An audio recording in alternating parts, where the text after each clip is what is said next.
Assalamualaikum warahmatullahi wabarakatuh. Halo Sobat IPA, kembali lagi bersama saya.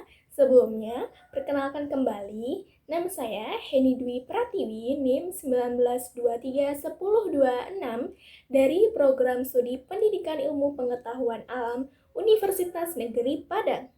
Nah, pada kesempatan kali ini, di video ini, Heni akan memberikan penjelasan mengenai inovasi bahan ajar ilmu pengetahuan alam. Sebelumnya nih, apa sih yang dimaksud dengan inovasi pembelajaran? Apa sih yang dimaksud dengan bahan ajar? Eits, jangan risau, jangan bingung. Pada video kali ini, Heni akan membahasnya.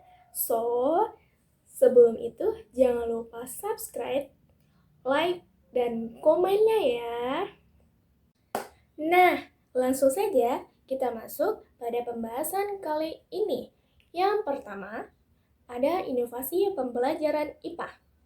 Inovasi itu apa sih sebenarnya? Inovasi sendiri memiliki arti usaha mengkreasikan atau mengimplementasikan sesuatu menjadi satu kombinasi. Dengan inovasi, seseorang dapat menambahkan nilai dari suatu produk. Jadi, inovasi itu dapat diartikan sebagai wujud baru berupa gagasan, ide, ataupun tindakan.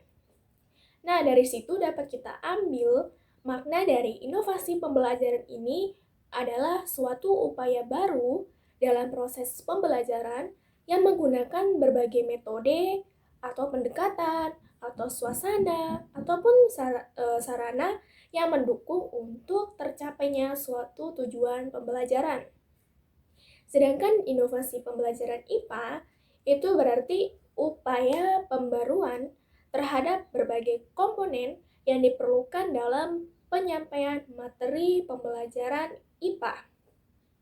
Nah, sebagai contoh dari inovasi pembelajaran itu, contohnya pembelajaran yang berbasis permainan, pembelajaran multimedia, pembelajaran jarak jauh, pembelajaran yang berbasis komunitas, dan bahkan masih banyak lagi. Semua itu berdasarkan inovasi dari banyaknya setiap kreativitas pikiran manusia dalam menyampaikan tujuan pembelajarannya. Lalu yang kedua, yaitu ada bahan ajar. Apa itu bahan ajar?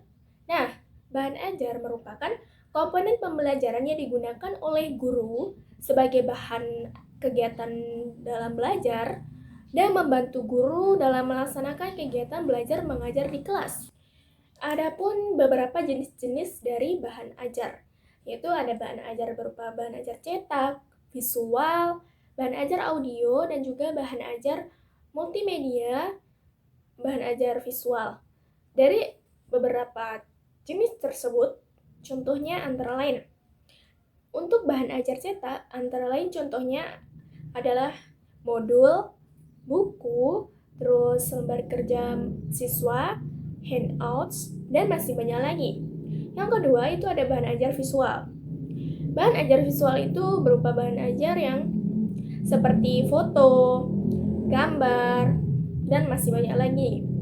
Yang ketiga itu ada bahan ajar audio. Berupa apa saja sih? Bahan ajar audio itu berupa video audio record, kemudian siaran radio, dan lain-lain.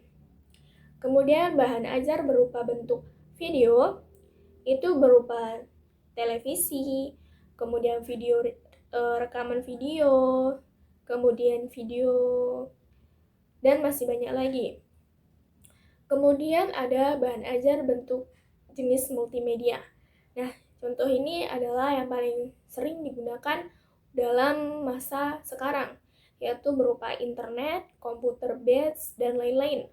Mengapa seperti itu? Karena dalam kondisi seperti ini, kita banyak yang belajar di rumah, belajar mandiri, dan semuanya itu banyak yang mengandalkan bahan ajar multimedia ini dari internet.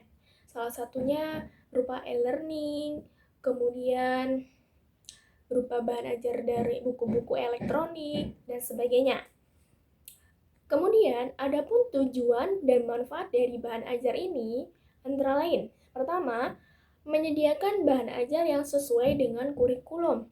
Yang kedua, membantu peserta didik dalam memperoleh sumber belajar, sehingga peserta didik itu tidak hanya berpegangan terhadap sumber belajar yang berasal dari buku cetak saja. Karena pada dasarnya sumber belajar itu dapat didapatkan dari bahan ajar yang berupa bahan ajar cetak, visual, audio yang sudah disebutkan sebelumnya. Lalu, yang ketiga, membantu dalam proses pembelajaran. Pembelajaran tentu saja ini bahan ajar sangat bermanfaat bagi guru atau pendidik dalam menyampaikan pembelajaran untuk mencapai tujuan pembelajarannya di kelas. Untuk selanjutnya itu ada manfaat bahan ajar bagi guru.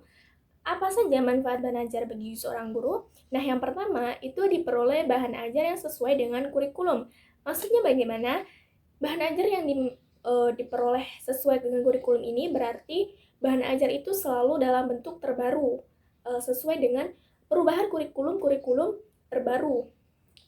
Yang kedua, tidak hanya bergantung pada buku teks, sehingga guru tidak hanya bergantung pada buku teks, karena bahan ajar bentuk lainnya itu masih banyak, seperti bahan ajar bentuk visual, yaitu berupa foto, gambar, dan sebagainya. Kemudian ada bahan ajar audio, siaran radio, seperti atau bahkan bisa dengan menggunakan musik dan lain-lain, dan ada juga menggunakan video dan internet dan sebagainya. Bentuk bahan ajar itu kan banyak, sehingga guru tidak hanya berpatokan pada buku teks.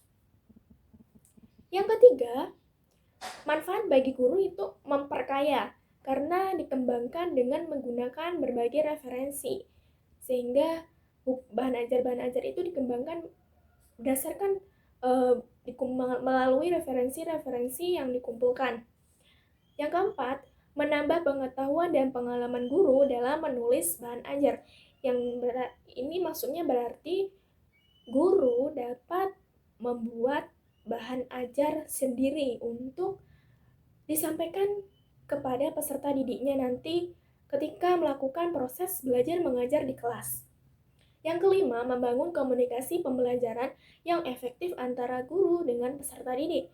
Yang keenam, menambah angka kredit jika dikumpulkan menjadi buku dan diterbitkan. Nah, ini maksudnya berarti apabila seorang guru itu terus-terus membuat bahan ajar dari materi 1, 2, 3, 4, jika dikumpulkan, dan bisa dibentuk menjadi sebuah buku dan bisa diterbitkan. Nah, manfaat bagi peserta didik pun ada pula. Apa saja sih manfaat bahan ajar ini untuk peserta didik? Yaitu, pertama, kegiatan pembelajaran menjadi lebih menarik. Bagaimana maksudnya menarik? Peserta didik tidak hanya terpaku pada satu bahan ajar saja, sehingga masih banyak bahan ajar yang menarik seperti bahan ajar berupa video, visual, bahan ajar berupa audio, sehingga bisa menarik minat belajar peserta didik. Tidak hanya berbaku pada media bahan ajar yang cetak seperti buku cetak itu saja. Yang kedua, memiliki kesempatan untuk belajar mandiri dengan bahan ajar. Tentunya seorang guru akan pasti memiliki kesempatan, memberikan kesempatan kepada siswanya untuk memberikan belajar secara mandiri. Itu berarti bahan ajar tersebut memiliki cakupan materi di dalamnya yang bisa membuat peserta didiknya belajar sendiri, memahami, memecahkan masalahnya sendiri yang sesuai, yang karena jalan pemecahan masalahnya itu sudah ada sendiri dalam bahan ajar itu. Yang ketiga, mendapatkan kemudahan dalam mempelajari setiap kompetensi yang harus dikuasai. Nah, itulah manfaat bagi peserta didik.